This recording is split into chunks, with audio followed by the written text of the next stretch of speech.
Okay, so you decide to do the MO here, and so you're going to do the DO over here. Yeah, the distal contact is not quite there. It's okay, but you see it's Slightly. just a hair's breadth open compared to over here.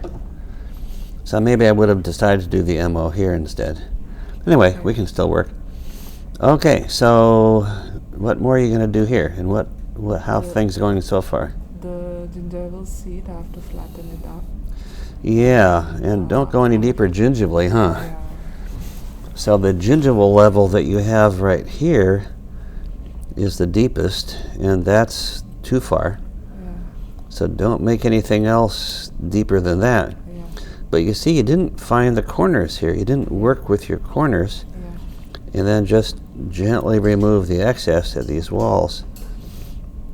So go back and find the corner here. Now it'll be easier if you get a longer straight wall here.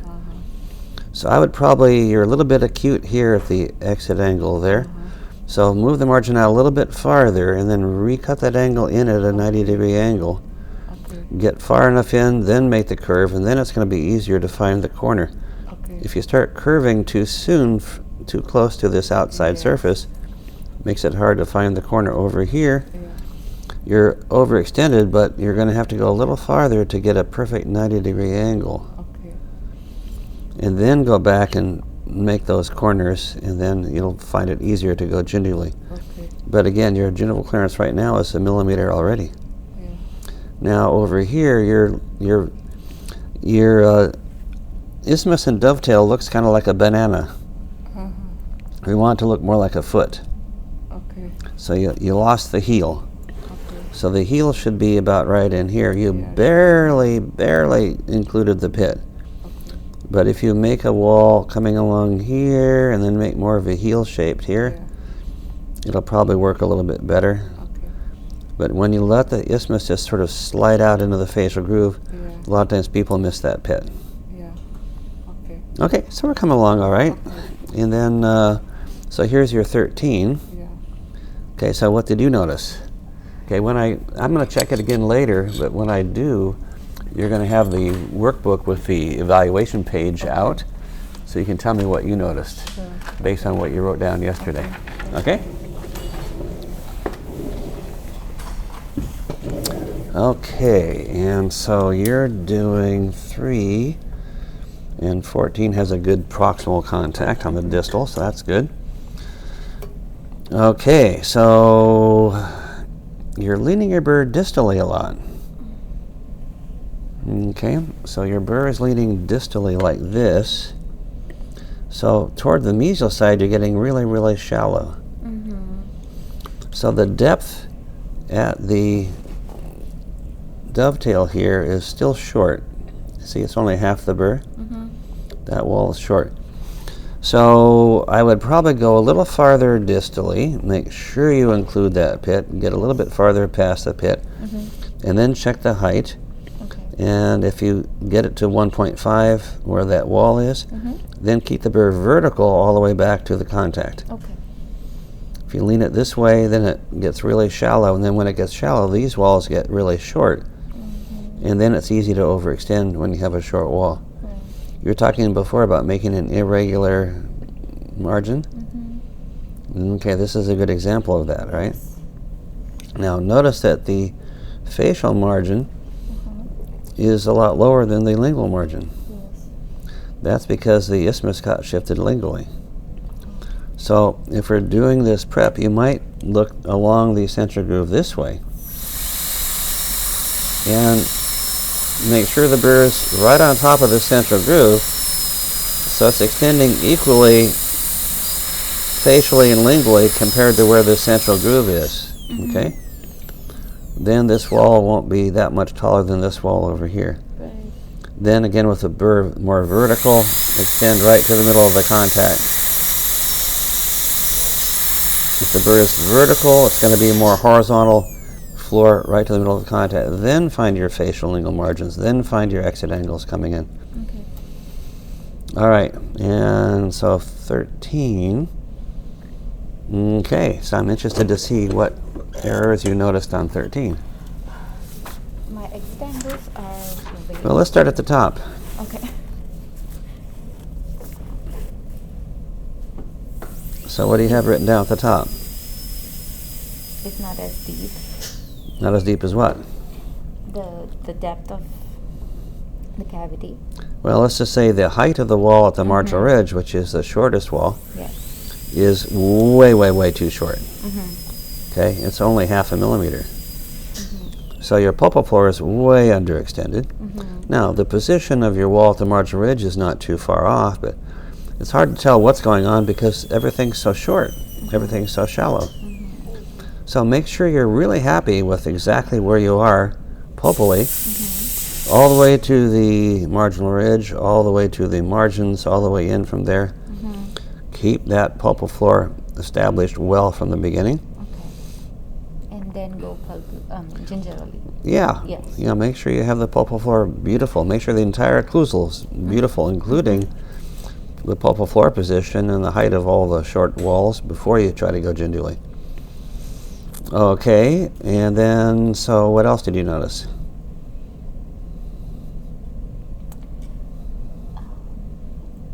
I am not happy with the exit angles. Okay, so let's take the facial exit angle. What do you think about that?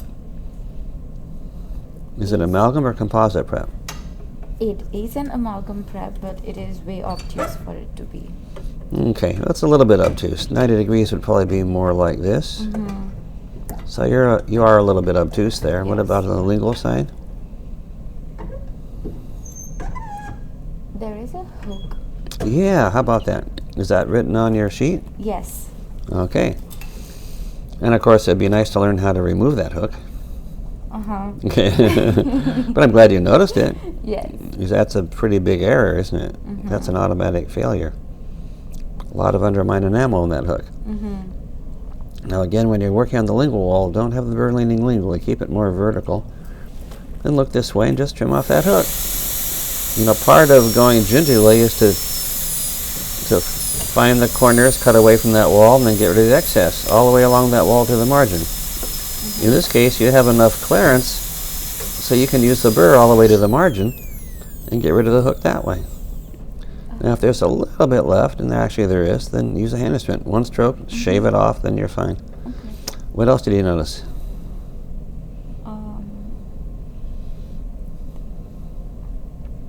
I did try to make the retentive groove with the burr on the facial. What burr? We never talked about what burr to use. I just used regular 330, but Well, it did not turn out. that will never work. No. It's way too big. You remember, we put the axial wall so that you have some dentin on the facial lingual walls to put the retentive groove in, but you don't want to touch the DEJ with the retentive groove. Right. So with a big burr, you can't make a retentive groove in the dentin. You don't have enough dentin to put a retentive groove without undermining the enamel. So if you're trying to make a groove here, of course it's going to undermine the enamel. So we use hand instruments. Okay. Even if we're going to use a burr later, first of all, we pick the burr a little more carefully. You get like a really tiny burr. Yes. And use the hand instrument first to make sure that the groove that you make with the hand instrument guides the burr when you change the shape with the burr. Okay. Okay, what else did you notice? Damage to the adjacent tooth Yeah, where especially? on the facial. Yeah, right here. Not just the adjacent tooth, but the margin. And how did that happen? The burr slipped away. Okay, but you know, the burr was connected to somebody, right? Yeah, so how did you let this happen? So here's the thing, when you go gingerly, put the burr at the internal line angles, drill a hole, cut away from both sides. But when your burr is near the adjacent tooth or near the margin, don't push gingerly, because it's just going to fall through, and that's what happened. Okay? So whenever we're near the adjacent tooth, we're just trimming off a little bit of the excess, like I did with that hook on the lingual. Right? We're just trimming off a little excess, but don't be pushing gingerly. We're just sort of repolishing the floor. Okay. Notice anything about the gingival angulation? The gingival clearance is reasonable. It's a little tight over here, but What about angling the gingival floor? There is none. Yeah, you didn't angle the gingival floor. So, okay, that's a pretty serious problem. So practice using the GMT to finish the prep so that the gingival floor is angled so there's no undermined enamel down there. Because right now you have undermined enamel at the gingival. Yes. Now, if you angle the gingival floor, this damage at the gingival margin will look a little bit better. Yes. Again, everything would be a little nicer if you could get closer to 90 degrees from this margin inward.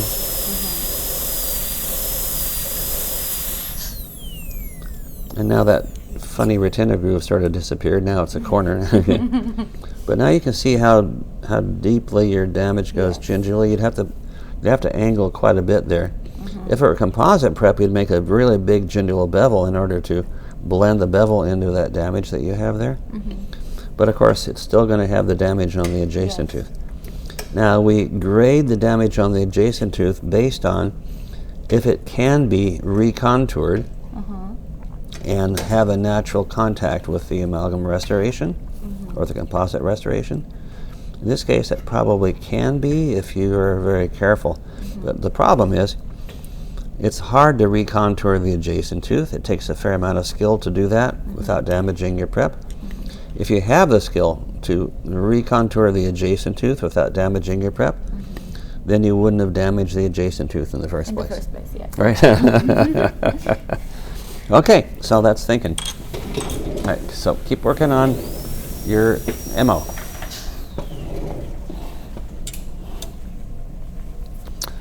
Okay, so let's see where we are. You're doing the MO here, you'll do the DO here, that works. Yeah, you chose not to do the MO over here, which is fine because there's a wide open contact. So the MO here, what do you think so far? The depth of preparation near the central groove is less. Yeah, really short wall over here. And it's not clear where you're putting the wall. I think you still have a little bit of the central pit right there. Okay, so, and don't make it so wide lingually, just make a nice narrow isthmus coming through here. Then include that pit.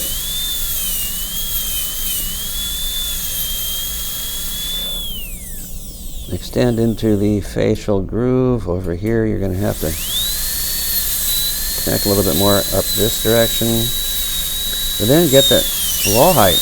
Once you get the wall where you want it, get the wall height. You want 1.5 millimeters. If we had the 330 burr, we'd be able to measure that, but that's probably where the wall should have been, and that's the height of the wall. You didn't need to extend over here at all, right? I accidentally nicked the area. So Yeah, so again, if you're looking this way, the way I am right now, you won't have done that damage. You wouldn't have accidentally damaged anything.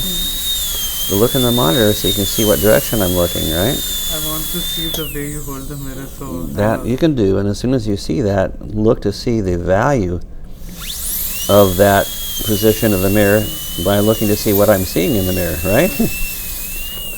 So it's not all about just the position, it's about what I see in the mirror that's benefited by having the right position.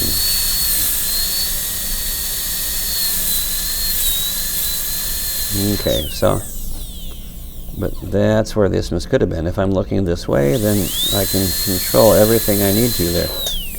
All right, so your lingual clearance is a little much, but the exit angle's pretty close to 90. Facial clearance not quite enough, but you're a little bit acute.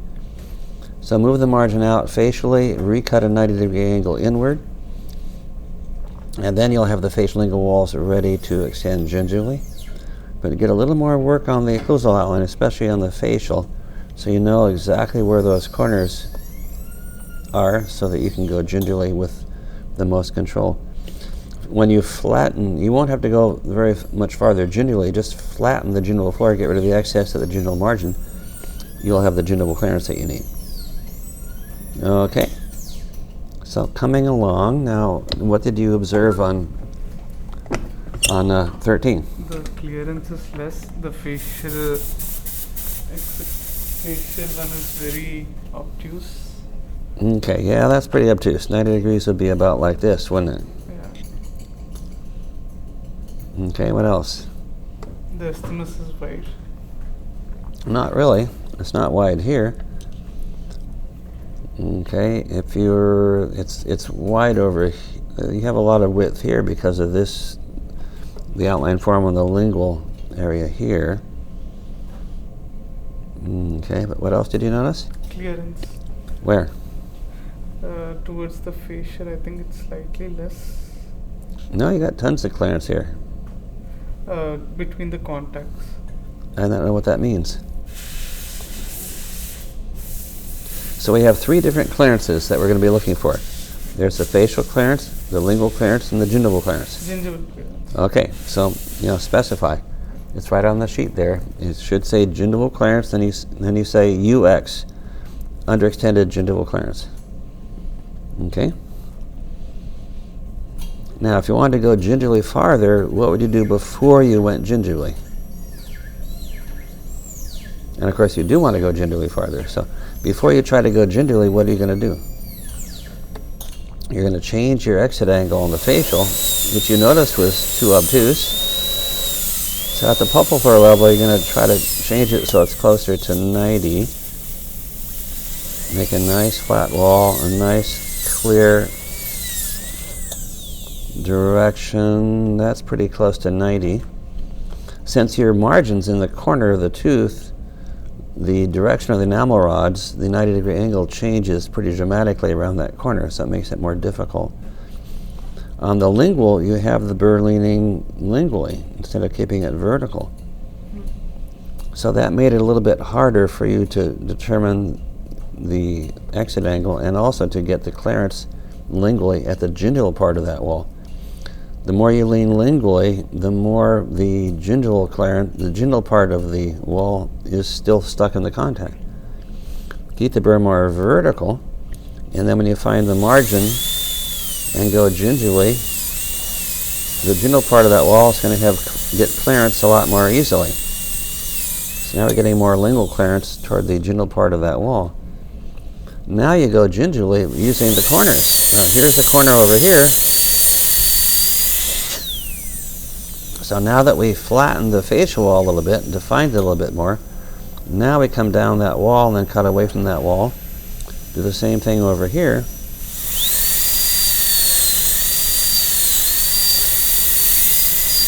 So there's steps 1, 2, 3, 4.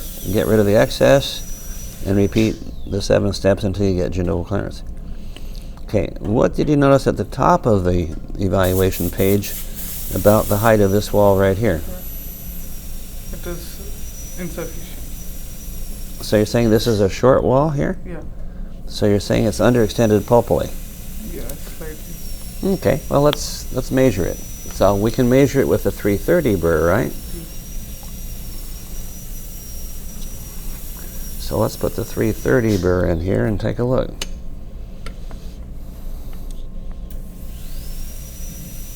So it should be about like this, and you're about like that. So you're a few tenths of a millimeter too deep. You're overextended. You're tall, not short. So you're overextended pulpally, not underextended pulpally. So again, measure this wall very carefully, and you can see exactly where you are. Okay, so too deep pulpally, especially at the marginal ridge. The position of that wall and the angulation of the wall is fine. I'm seeing the wall when I look down the axis. I like that. Position's not too close to the marginal ridge. It's in a reasonable position. So therefore, the height of that wall is going to tell us a lot about the pulpal floor. Now, you have the burr leaning lingually most of the time, so the pulpal floor is getting a little bit more shallow toward the box. So it's too deep toward the dovetail, but it's probably about right at the axial pulpal line angle. But the key thing is when you go gingivally, you've got to find the corners, and then you can get the gingival clearance by getting rid of the excess. All right, but you probably have to go gingivally a couple more times, those 7 steps, in order to get the gingival clearance. Okay, so let's keep going over here, finish that up, and then we'll be ready to start on the DO on the other side. Cool. Okay, let me go back here. Okay, so you got your workbook out now, so let's look at 13 and you can tell me what you think. Can I see the previous one as well? Okay, so 13. Let's see. So what do you think? 13, I had slight damage to adjacent tooth. Okay. To adjacent tooth. Yeah, if it is slight, you don't really need to tell me about it too much. There's some more important things to look at. But yeah, you do have some rubbing on the adjacent tooth. Overextension of lingual proximal clearance. Now that's an interesting thing. So the lingual proximal clearance is a very complicated situation that you have. Yes. Why is it so complicated the way you did it? What's complicated about the lingual clearance? It's overextended over here, at least. Well, part of it's overextended. Part of it's overextended, part of it's not. So, It's not a smooth wall there. well, okay, it's not very smooth, but what's the most important thing that makes it complicated? The isthmus is narrower. No, we're talking about the lingual proximal clearance. Yeah. What makes that complicated to determine? So notice, for example, that at the occlusal level, your margin's right here. Yeah. At the gingival level, it's much closer to the adjacent tooth. Okay. So the clearance ranges from 2.5 millimeters to 0.7. Why is that? The angulation of the burr. Angulation in what direction are you talking about?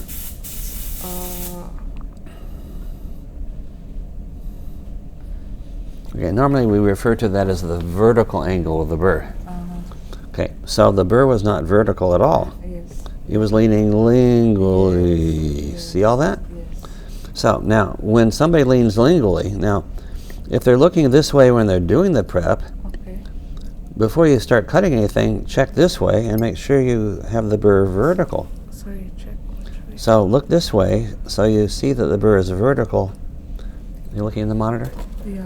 Okay. We could turn the monitor so it's easier to see, right? So if you're looking along the arch, you can see the difference between leaning the burr lingually and keeping it vertical. Yes. So make sure it's vertical, and then look this way when you're doing the prep so you know how close you are to the adjacent tooth. Okay. But double check first to make sure the burr is vertical and not leaning lingually. Okay. So that's what you didn't do. You didn't check the vertical angle in two directions. Okay. That's why we ended up leaning lingually. Everybody tends to lean the burr away from their eye. So you need to make sure you're not doing that before you do the prep. Then you'll have much more success. Understand. Okay. Okay, so what else did you notice? So you can just look at the book. That's where you wrote down everything you noticed, right? So what did you write down as far as the errors that you saw? We talk about the overextension and damage to the adjacent teeth. That's the only thing you mentioned on in the evaluation sheet? Yes. What about gingival clearance? Did you check it? On the evaluation sheet it says check the gingival clearance, right? Yeah. Did you check it? Were you happy with it? Okay, a little bit more. It's very light. Yeah, you're underextended gingivally. Light. So your gingival clearance is, not even 0.2. Okay. So yeah, you need to be aware of that. Now, if you're leaning your burr lingually and trying to go gingivally, it's going to make it much more difficult to go farther gingivally. So then you will not do it. Yes. That's what happened. Okay. You're afraid to go gingivally because you had a really difficult time going gingivally, but it's only because you didn't have the burr vertical. You had it leaning lingually. Okay. Get the burr vertical, drill holes in the corners, cut away from those walls, get rid of the excess, look this way so you see how close you are to the adjacent tooth. Okay. And there's nothing to worry about, but you have to practice doing it. Okay. You have to practice making sure you have the burr vertical before you try to go gingivally. Now, what else did you notice? Did you look at where it says check the width of the isthmus? Yes, it's quite. It's wide, it's overextended Yes. facial angle width, Yes. so you could write that down. The position of your wall at the marginal ridge is okay. The height of the wall here is probably almost 1.5 millimeters. Okay. But yeah, the shape in this area is not too good, but just because you didn't make the central groove of the isthmus, follow the central groove very much. Okay, your facial clearance was reasonable. Your wall's not particularly flat. Probably you could refine that a little bit more with a hand instrument. Again, we're looking for a little bit of an obtuse angle since it's composite, right? So use a hand instrument about this angle, shave off that little hook, and you'll have a much better result. Those are all things that we're going to need to be looking for specifically. So again, the evaluation sheet in the workbook shows you each of the things to check individually. Go through them one at a time and really say, okay, if it says check the gingival clearance, then you're going to ignore everything else and just look here and say, okay, that's not enough. Okay. Then you'll actually see it. Okay, then you can do something about it. All right? Okay, and then so you still need to get rid of the undermined enamel on the lingual. It's even more acute than it was. And this would be 90 degrees. Yeah. So move the margin out here and then recut that angle at the occlusal. You need to refine the angle here on the facial. Okay, all you're doing is you're sort of pushing your burr into here, and that's undermining all this enamel. Whenever we refine a wall, we start by making sure the margin's in the right place, then we cut in at whatever angle we want at the level of the pulpal floor. Yeah. Then we make the curve, then it's possible to find the corner a lot more sharply right here. Okay. Now, you went deeper gingivally. You had the gingival floor in this area. You had the gingival floor at the maximum gingival depth, or actually more than you should have. Yeah. And you were supposed to make the gingival floor match what you had at the deepest, but you dropped everything deeper. Okay? Okay. So again, we're going to find the margin where we want it, even if it's a little bit overextended, so that we can make a nice flat wall coming in and adjust the angle until it's the angle that we want. So this is amalgam, so that's a 90-degree angle, and it's long enough so it allows us to put the axial wall in the right place. Then we make a curve to join the isthmus. Then we come down that corner right here. We can't see the wall, but I can see where I am axially. Come down the corner right there, then get rid of the excess along that wall, and just gently polish off anything that we need to. Make a nice flat gingival floor. We can make that floor flatter than you had originally because we're finding the corners better. Once you define the internal line angles, then the corners get really nice. Then it's much easier to flatten the walls and so forth. But you still need to go back here and extend this margin even farther, even though you get too much clearance for sure, to get rid of any acute angle there. Then you can angle the gingival floor with the GMT, place your retentive grooves, and we'll be okay. Try to find a little bit of a heel on your foot.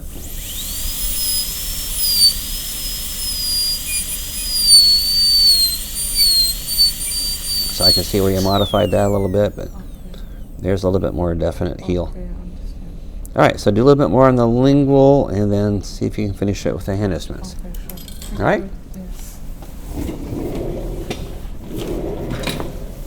Okay, let's take a look now. So I told you guys this was a lot of fun, right? And you didn't believe me, and look how much fun we're having. All right, so what are you going to do right now? I was getting the exit angle on the facial. Okay, before you get the exit angle, what do you need to do?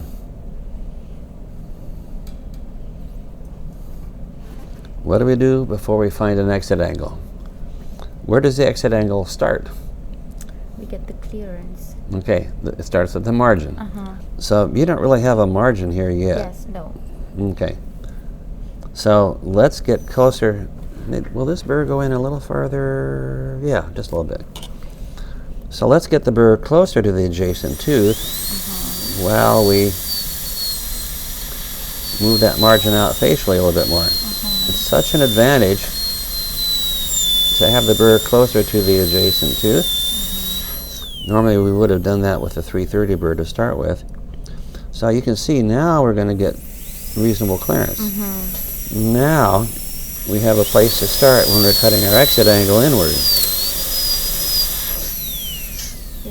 Okay, we get the margin, then we get the angle, then we get the length, then we make a curve to join the isthmus. And only then are we able to go gingerly, because we can find the corner. Now lingually you're better off in terms of clearance and angle, but you got all this excess down here. So try to keep everything flat at the same level. You've even got a little damage at the gingival part of that wall. So go back at the same pulpal level all the way to the adjacent tooth and all the way to the lingual margin, all the way in 90 degrees. Don't let the burr start rising and save a big bulk of tooth down there. It's going to make it more complicated. Okay, and then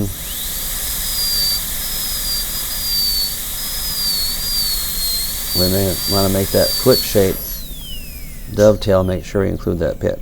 Okay, so we talked about this already. So yeah, so get rid of the excess at the gingival part of this wall right here, and then go gingerly with the corners defined and get some gingival clearance. Okay? All right.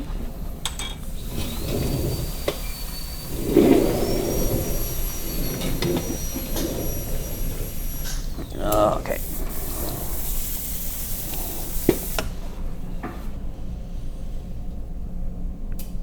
Okay, so we had some discussion about this before. Your gingival floor is not particularly flat, and the lingual wall has a lot of excess on that, right? Facial wall, still not quite enough clearance. It'd be nice to move that margin out a little more facially. You're going to notice all I care about is that I'm working close to the adjacent tooth without hitting it. So now we have more clearance and we have a better exit angle coming in. And of course you then make the corner and then match the gingival part to the occlusal part.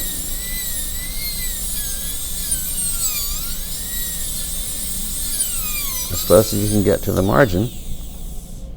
But over here on the lingual you don't really have a flat wall. So again, wherever the margin is, cut straight in, at whatever angle you want, find the corner, and then get rid of the excess to match the gingival part to the occlusal part, all the way down to wherever your gingival floor is, and you'll be better off. Now let's define that corner even better. Right about here, so we're going to make an axial that goes this way and an axial that goes this way over here. You already have the gingival clearance though, don't you? Yes. So let's just keep the burr vertical and look this way while you're flattening the gingival floor all the way to the margin and getting rid of the excess in that area. But again, you should be able to spend an hour with your burr next to the adjacent tooth without hitting it because you're looking in the right direction the way I am. I can see exactly how close my burr is to the adjacent tooth. Okay, now you're ready to finish the corners with the hand instruments, angle the gingival floor, place some retentive grooves, and you'll be okay. All right, cool. I did some changes to the number 13 as well. Okay, let's take a look. Okay, so the facial wall, you've got a lot of excess there that needs to be removed. You got a nice corner there, but you still got excess to the gingival part of that wall. So you're trying to go gingival farther, right? Yeah. Have you gone far enough? I think I still have to go a little bit more. Enough to what? I have to go more. Yeah, I don't think you have any more gingival clearance than you had before. Okay. Part of the problem is that your gingival floor at the axial wall, It's not all the way. you went gingivally at the axial wall, but you didn't get rid of all this excess along the facial wall, but certainly gingivally, you're letting the floor rise up from the axial wall. The gingival floor is rising, so you haven't really moved the margin because you haven't gotten rid of the excess along the facial lingual walls and along the gingival yet. Keep the burr vertical so the gingival floor stays horizontal, and just remove all the excess, and then you'll see how much clearance you actually have. But you just didn't move the margin gingerly. You just went a little bit farther gingerly at the axial wall, but you got to get rid of all the excess so that you can see what it's going to do to the margin.